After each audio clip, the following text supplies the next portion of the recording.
السلام عليكم ورحمة الله. ازيكم عاملين ايه؟ النهاردة قلت لما اروق على سوكا واعمل لها ايس كريم. هي بتحب الايس كريم، ان الجو زي ما انتم شايفين كده.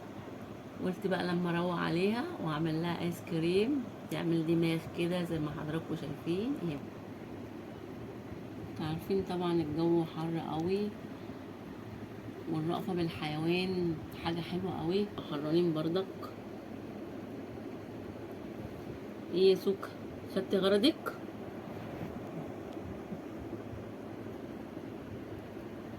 يلا عشان تعملي دماغ، عشان تتمزجي كده تبقي حلوة.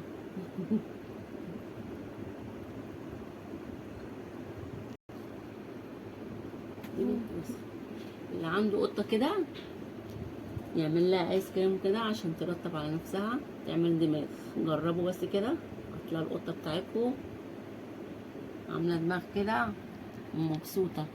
بما ان الجو حر زي ما انتوا كده حضراتكم شايفين، بس هي مبسوطة قوي وهي بتاكل الايس كريم.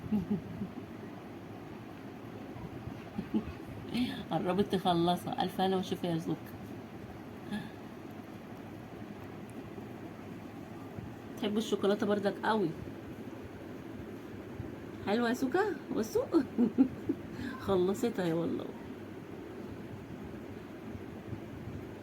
مش خسارة فيك يا سوكا. ألف هنا.